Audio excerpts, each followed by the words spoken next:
Allahumma barik lana fi Rajaba wa Sya'bana wa barikna Ramadhana. Allahumma barik lana fi Rajaba wa Sya'bana wa barikna Ramadhana. Assalamualaikum warahmatullahi wabarakatuh. Alhamdulillahirabbil alamin. Alhamdulillahirabbil alamin. Wassalatu wassalamu ala asrafil mursalin wa ala alihi wa sahbihi ajma'in. Asyhadu an la ilaha illallah wa asyhadu anna Muhammadar Rasulullah. Allahumma shalli wa sallim ala sayyidina Muhammad wa ala ali sayyidina Muhammad kama shallaita ala sayyidina Ibrahim wa ala ali sayyidina Ibrahim fil alamina innaka Hamidum Majid. Jazallahu khairan ummatin nabina Muhammadin sallallahu alaihi wasallam. Ma'asyiral muslimin muslimat rahimatullah, dimuliakan Allah Subhanahu wa taala. Pertama, mari kita panjatkan rasa puji syukur kita pada Allah Subhanahu wa taala. Salawat dan salam mari kita haturkan pada junjungan kita Nabi Muhammadin sallallahu alaihi wasallam.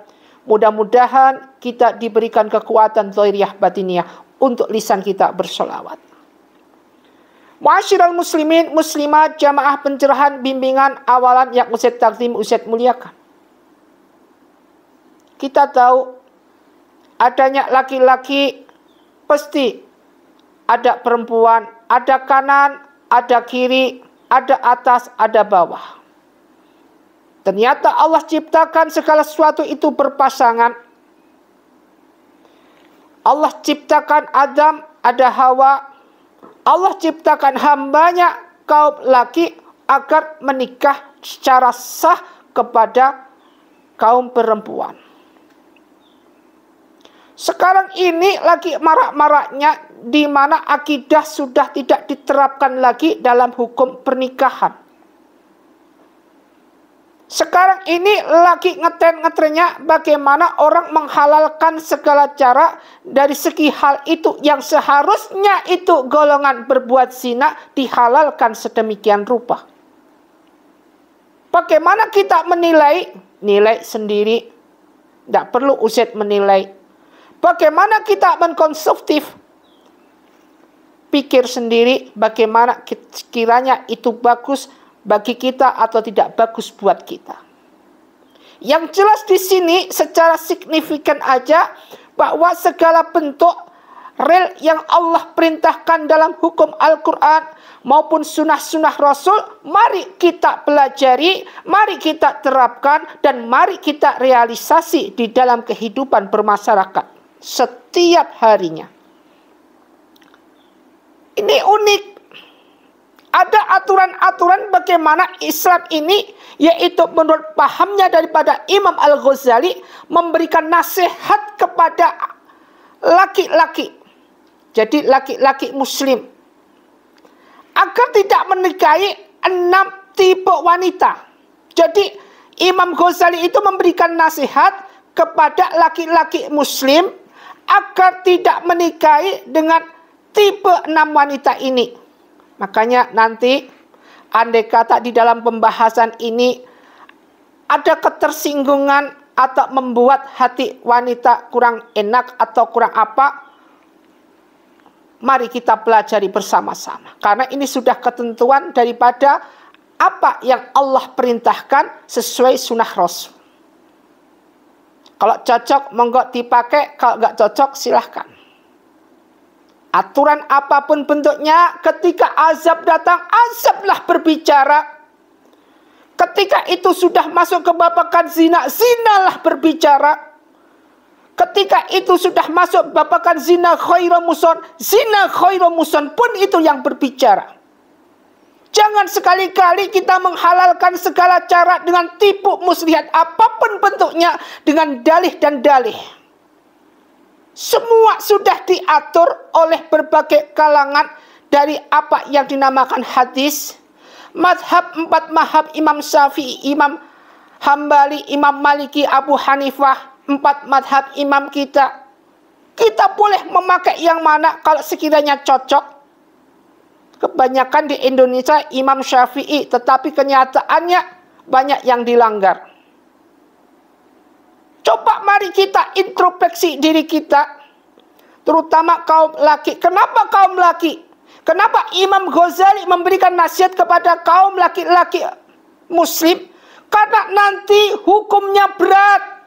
Seorang suami menjadi imam kepada makmumnya, andai kata makmum si wanita ini dimasukkan ke neraka karena si imamnya tidak mau menasihati wanita atau istrinya, maka suami ini tidak akan bisa masuk surga. Ditangguhkan oleh Allah, kembalikan dia ke neraka. Karena dia, si suami ini tidak bisa memberikan amanah yang bagus. Tidak bisa memberikan pelajaran yang bagus buat anak dan istrinya. Ini perlu diperhatikan banget. Mari kita pelajari bareng-bareng. Kemudian 6 itu apa? Yaitu pertama al-amanah, yaitu wanita yang memiliki sifat al-annanah, al-mananah, al-hananah, al-haddaqah, al-barakhah, dan asyisadaqah. Yang pertama, al-ananah. Ketika kita melihat atau ingin memilih jodoh, susah kita untuk mempelajari sifat dan watak wanita yang akan kita jadikan sebagai pasangan kita. Biasalah, kalau di depan awal pacaran semua mulus-mulus, semua baik-baik. Begitu sudah menjadi istri kita, udah kelihatan 4 bulan, 5 bulan, 3 bulan, 1 tahun, apalagi sudah kelihatan aslinya. Maka dari itu bukan merupakan suatu jaminan bagi siapapun ketika mengatakan, calon wanita gua baik sekali. Belum bisa dikatakan itu. Sebelum kita bisa mengenal dulu minimal 6 bulan, 1 tahun, kelihatan aslinya. Ustaz, kalau begini kita nanti tidak bisa cari-cari jodoh. Jodoh yang menentukan Allah Subhanahu wa Ta'ala. Setidaknya ini, dalam pelajaran ini bisa dijadikan sebagai pondasi, sebagai rel yang ada. Yang pertama adalah al-ananah. Sifat wanita al-ananah adalah wanita yang suka mengeluh dan mengadu. Ngeri sekali kita punya istri kita punya sifat ananah. Suka ngeluh, suka ngadu. Keluar barusan masak, sudah keluar ke tetangga. Ngeluh terus, ngeluh ini. Kepada suaminya ngeluh, kepada orang ngeluh, kepada siapa ngeluh. Bawaan sini dibawa ke sana, masalah sini dibawa masalah ke sana, sekali terjadinya suatu adu domba. Sengkuni jadinya. Dan ini merupakan suatu hal, makanya Imam Ghazali melarang. Hati-hati, karena sifat ini merupakan sifat apa yang dimiliki, merupakan tunggangan daripada iblis agar menjebloskan kaum laki ini mudah kepada dalam jenjang api neraka. Pertama adalah ananah, suka mengeluh dan mengadu. Coba dipikir, masuk apa enggak kita? Masuk apa enggak kalau kita punya istri seperti ini? Kalau masuk, dinasihati, mari kita perbaiki. Ambil sebagai suami, ambil tindakan yang positif, yang sifatnya membangun daripada ibadah dan fundamental istri-istri kita. Yang kedua adalah al-mananah. Wanita yang suka mengungkit-ungkit kebaikan dan jasanya. Jadi wanita ini sering sekali mengungkit-ungkit kebaikan dan jasanya. Diungkit-ungkitlah si fulan. Diungkit-ungkitlah suaminya. Jasa suaminya. Diungkit-ungkitlah kebaikan pada diri kita sendiri, si wanita ini. Sehingga ini akan menimbulkan apa? Wastakbaru anha. Menyombongkan diri. Ulaika ashabun nari hum fiha khalidun. Masuk ke dalam neraka. Kekal abadi selamanya. Ingat,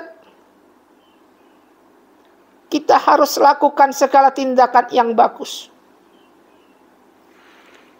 Kemudian yang ketiga adalah al-hananah. Al-hananah adalah wanita yang suka menceritakan dan membanggakan orang di masa lalu. Menceritakan, membanggakan orang di masa lalu. Ini sering terjadi sehingga keluarga yang tadinya sakinah karena sering membanggakan masa lalunya terungkit-ungkit. Mereka misalkan si ini bekas janda, membangkitkan bekas suaminya yang dulu atau suaminya bekas duda, membicarakan tentang apa bekas istrinya, suaminya dulu. Ini yang akan menimbulkan, akan terbukanya suatu lembaran yang gak seharusnya dibuka. Sehingga terjadilah suatu percekcokan, hantaman, pukulan, lama-lama meledak jadi booming dan terjadilah suatu perceraian. Ingat, Allah itu membenci perceraian. Rasulullah tidak mensukai perceraian. Kalau bisa apapun dipertahankan, apapun itu bentuknya. Mentang-mentang begini, sekarang mentang-mentang ada pengadilan agama, sekarang entar-entar cerai. Timbullah sekarang banyak janda. Karena apa? Karena ego sesaat. Ego wanita. Omongan si pihak ketiga kepada wanita akhirnya menjanda. Masya Allah. Hadapilah semuanya itu dengan kebenaran atas izin Allah Subhanahu wa ta'ala. Minta tolonglah segala sesuatu hanya kepada Allah Subhanahu wa ta'ala. Fadkuruni adkurkum waskuruli wala takfurun. Ya ayyuhalladzina amanu sta'inu bis-sabri was-salah. Innallaha ma'asyabirin. Jadi orang yang sabar minta pertolongan hanya kepada Allah, susahnya minta ampun, padahal ini tidak membayar, tidak mengeluarkan uang. Ma'asyiral muslimin muslimat rahimatullah. Kemudian lanjutnya adalah al-hatakah, yaitu wanita yang keinginan belanjanya besar, mudah tertarik suatu barang dan produk sehingga dia suka meminta suami beli ini kek yang gak harusnya itu dibeli, alias boros. Suami gak tahu apa-apa, tahu-tahu tagihan, pung, meledaklah pikiran suami, meledaklah dari situasi yang nyaman jadi resah. Ini sering terjadi di dalam lokasi keluarga kita. Ketika kita ngajak keluar, apa yang diminta wanita? Jarang, 1001 wanita yang taat kepada suami. Tidak ada larangan untuk beli, tidak ada larangan. Jika itu memang ada dan tidak masuk ke dalam pemborosan. Rasulullah mengajarkan kepada umatnya untuk membeli segala sesuatu yang benar-benar itu perlu. Karena harta sifatnya fata morgana, harta sifatnya sementara, harta mati kita bawa. Apakah kita bawa nanti? Tetapi amaliyahnya ini, makanya istal rizqa misodakoti, hendaknya mencari rezeki dengan cara bersodakoh. Sodakohlah diperbanyak daripada apa yang kita belanjakan yang tidak ada gunanya. Kemudian al-barakah. Imam Al-Ghazali menjelaskan bahwa ada dua makna al-barakah ini. Yang pertama, tipe wanita yang suka berhias sepanjang hari. Ini. Yang kedua adalah tipe wanita yang tidak mau makan dan suka mengurung diri sendirian. masuk ndak ke kita ke sini. Coba bisa dibayangin. Kalau tipe wanita suka berhias sepanjang hari, setiap hari kerjanya dandan terus. Dikit-dikit mak keluar dandan, dikit-dikit mak keluar dandan. Hancurlah suami, pemborosan, pengeluaran berlebihan. Sedangkan kita bisa lihat, mintanya make up, mintanya segala sesuatu yang nilainya Masya Allah. Tidak melihat kondisi suami bagaimana, kerjaan suami itu apa. Gak dilihat ini semua. Kemudian yang barakah makna yang kedua adalah wanita yang tidak mau makan dan suka mengurung diri sendiri. Ingat, kesendirian antum semua di dalam ruangan akan membuat antum, yaitu apa? Bisikan-bisikan iblis masuk. Sehingga memudahkan kaum wanita ini yang mengurung diri bisa berubah pikiran, yaitu menjadi bunuh diri. Sedikit ada masalah ujian yang Allah berikan, ujian pada si wanita ini gak kuat, entar ambil jalan pintas, mau nerobos kereta api jalan, Masya Allah, mau lompat suatu hal, nyoba ilmu, katanya lompat dari lantai berapa, katanya pengen nyoba ilmu, begitu jatuh mati. Ma'asyiral muslimin rahimatullah, dimuliakan Allah. Yang terakhir adalah asis sedekah, yaitu tipe wanita yang suka nyinyir dan banyak bicara. Ini yang sering terjadi sekarang. Sudah salah, nyinyir, banyak bicara, tak ada henti-hentinya. Sekarang lagi asiknya ngetrennya di mana? Di kendaraan, di jalan raya, ketika yang drive-nya ini adalah seorang ibu-ibu atau seorang wanita. Sudah posisinya salah, tidak mau disalahkan, nyinyir terus, adu argumen. Inilah suatu hal yang merupakan ciri-ciri daripada dekatnya kiamat yang sudah di ujung tanduk. Kiamat sudah berada di ujung. Karena apa? Siapa yang mempercepat kiamat adalah akhlak-akhlak kita yang tidak menunjukkan akhlakul karimah. Coba kalau akhlak kita, terutama kaum wanita, bisa menutupi auratnya luar dan dalam, maka apa yang terjadi? Gak mungkin azab akan turun. Gak mungkin Allah menurunkan azab kalau tidak ada sebab. Ingat, gak mungkin Allah menurunkan azab kalau tidak ada sebab. Pasti ada sebabnya. Gak mungkin akan tumbuh padi kalau gak ada benihnya. Ketika di dalam suatu kampung, masjid dalam keadaan makmur, semua keluar jamaah subuh, jamaah zuhur, asar, semua ikhlas ridha. Wa ma umiru illa liya'budullahu mukhlisina lahuddin, dengan keikhlasan mentaati agama Allah. Wa yuqimus shalah wa yutuz zakat, menjalankan sholat-sholat, menunaikan zakat. Dalam kampung seperti ini, maka azab tidak akan turun. Tetapi kalau orang-orang di dalam kampung mendendangkan, menyanyikan lagu perzinaan, lagu kemaksiatan, maka apa yang terjadi? Azab turun. Sudah sering terjadi.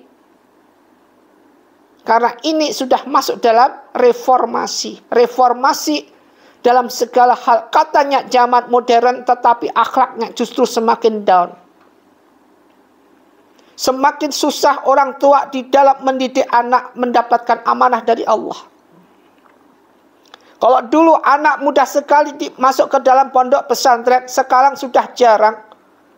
Rata-rata mereka mengembang daripada ilmu-ilmu umum. Sedangkan nilai akidah agamanya kagak ada, sehingga timbullah suatu brutalisasi di mana akidah tidak tertanamkan dalam diri anak kita. Maka apa yang terjadi? Anarkisasi, egoisasi, antem sana, hantam sini. Semua tidak bisa menyadari diri. Sehingga timbullah suatu hal yang di klimaknya adalah apa?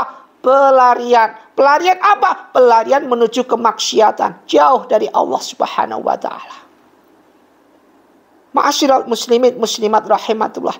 Mudah-mudahan dalam sepintas ini kita jadikan sebagai golongan hamba Allah yang bisa menimba daripada ilmu ini meskipun 1 ayat 2 ayat, agar kita tidak semudah apa yang Imam Ghazali jelaskan kepada kaum laki-laki muslim terutama, agar kita bisa memilah-milah, memilih-milih di kemudian harinya untuk menuju keluarga sakinah mawaddah warahmah.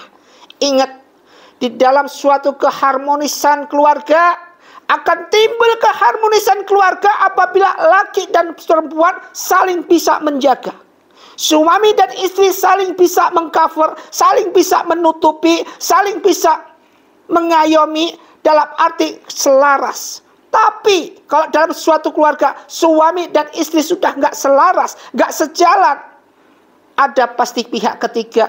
Yang pihak ketiga kalau nggak iblis adalah iblis, kalau tidak iblis adalah manusia yang berjiwa iblis, memanfaatkan situasi dalam kondisi. Dan sekarang sering terjadi seperti ini.